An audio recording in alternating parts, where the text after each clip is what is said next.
আসসালামু আলাইকুম এভরিওয়ান। কাছে দূরে যে যেখান থেকে আমার ভিডিওটি দেখছেন বা দেখবেন, আশা করি সবাই ভালো আছেন, সুস্থ আছেন, পরিবার নিয়ে আলহামদুলিল্লাহ আমিও বেশ ভালো আছি।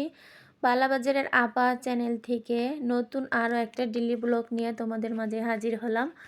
আজকে ভিডিওটা শুরু করেছি ঘর দুয়ার সুন্দর মতো গোছগাছ করে সকালবেলা, তারপরে ঝাড়টার দিয়ে মুছে নিয়েছি। তো তোমাদের সাথে আর শেয়ার করা হয়নি, কারণ আমার ছেলের আজকে পরীক্ষা শেষ। তো আমি একটু যাব স্কুলে, কারণ কোনো কিছু কাজ আছে কি না, তো এই কারণে আর কি অফ ক্যামেরায় তাড়াতাড়ি করে কাজগুলো গুছিয়ে নিয়েছি। তারপরে আমি কিন্তু এখানে রাতের বিরিয়ানিগুলো গরম করছি, আর এই ভাতটা রান্না করছি, আর হাঁসের মাংস আছে, আর ভেন্ডি ভাজি, আর এই ডাল সিদ্ধ বসাইছি, আর করলা কাটছি। এইরকম টাইমেই গ্যাস চলে গেছে, আর আমি রান্না করতে পারিনি। এখন থালা বাসনগুলো সুন্দর মতো পরিষ্কার করে নিব, ধুয়ে সবগুলো। তো এই তো আগে থালা বাসনগুলো ধুয়ে নিয়েছি, এখন জগ গ্লাস বোতলগুলো মাজিয়া পরিষ্কার করে নিব। তো এখনও আমার ভিডিওটা যারা দেখতেছেন, যদি কোনো জায়গায় একটু ভালো লাগে প্লিজ একটা লাইক করে দিবেন। একটা লাইক দিতে ভুলবেন না, আপনাদের একটা লাইক, একটা কমেন্টে ভিডিও বানাইতে অনেক বেশি আগ্রহ জাগে। তো আমার চ্যানেলটা যারা সাবস্ক্রাইব করে দিয়ে আমার পাশে আছেন, আমাকে ভালোবেসে, তাদেরকে অসংখ্য অসংখ্য ধন্যবাদ আমার পাশে থাকার জন্য। তো আপনারা এভাবেই আমার পাশে থাকবেন, আমাকে একটু সাপোর্ট করবেন। আর আমার ইদানিং কেন জানি ওয়াচ টাইম, সাবস্ক্রাইবার এগুলো কেটে নেয়, আমি বুঝতে পারতেছি না। তো অনেক আশা স্বপ্ন নিয়ে এই লাইনে আসছি, সবাই একটু পাশে থাকবেন। আর এই কলসগুলো আমি তো একটু নিচে রাখতাম, এখন টেবিলের উপরে রাখছি। কেমন লাগে অবশ্যই কমেন্টে জানাবে। তো ধোয়া পাকলি করে জায়গার জিনিসগুলো জায়গায় গুছিয়ে রেখে দিলাম। আর এই কন্টেনারটার ভিতরে আমার হাজব্যান্ডের জন্য দেশের থেকে চাল আনছিলাম, তো ওকে ওই চালগুলা কতদিন রান্না করে দিয়েছি। তো এখন এই তো চালগুলা শেষ, তো ডিব্বাটা একটু ধুয়ে পরিষ্কার করে জায়গায় রেখে দিলাম। তোমাদের ভাই আবার বাজার থেকে চলে আসছে, আজকে তো রান্না করতেই পারিনি, গ্যাস চলে গেছে। এখানে কাঁচা টমেটো, ধনিয়া পাতা, আর খুব সুন্দর একটা ফুলকপি, আর এই সিমগুলা সেম একদম মটরশুঁটির মতো দেখাইতে। তো সিমগুলো আসলে অনেক সুন্দর। মাছগুলো ডিপে রেখে দিলাম, কাঁচা বাজারগুলো নর্মালে রেখে দিয়ে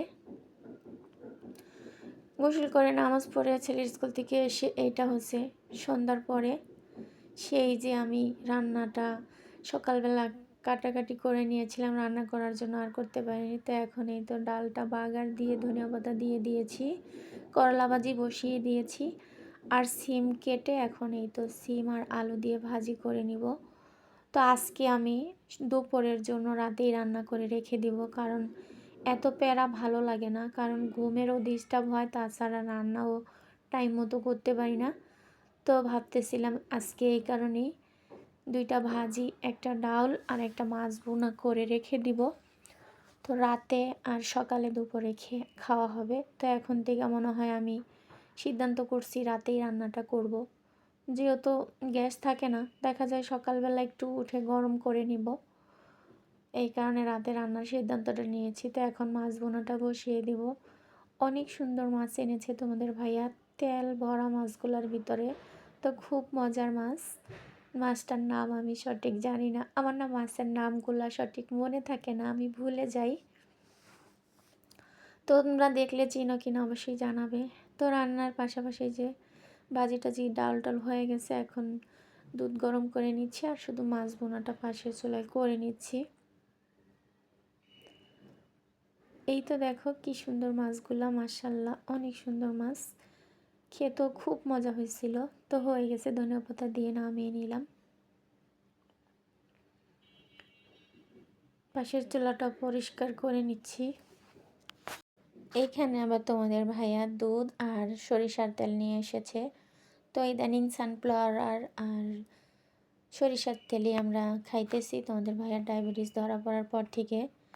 তো সানফ্লাওয়ার তেলটা আর কি উনি মানে আর্মি ক্যাম্পের থেকে যায় নিয়ে আসে, তো 2 দিন ধরে যায় না, এখন আবার সরিষার তেল নিয়ে আসলো। তো তরকারি রান্না হয়ে গেছে, আর এদিকে কালকে যে পায়েস রান্না করেছিলাম গরম করে বাটিতে নামিয়ে রাখলাম। তো 2 পদের ভাজি, ডাল আর মাছের তরকারিটা চুলার উপরে রেখে দিয়েছি।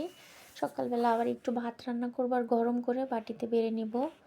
তো এই তো চুলাটা এখন তরকারি রাঁধছি, অপরিষ্কার হয়েছে, একটু পরিষ্কার করে নিলাম। নিয়েই তো চুলাটা ধুয়ে সুন্দর মতো পরিষ্কার করে রেখে দিলাম। ভিডিওটা এই পর্যন্তই ছিল। ভালো থাকবেন, সুস্থ থাকবেন। আল্লাহ হাফেজ।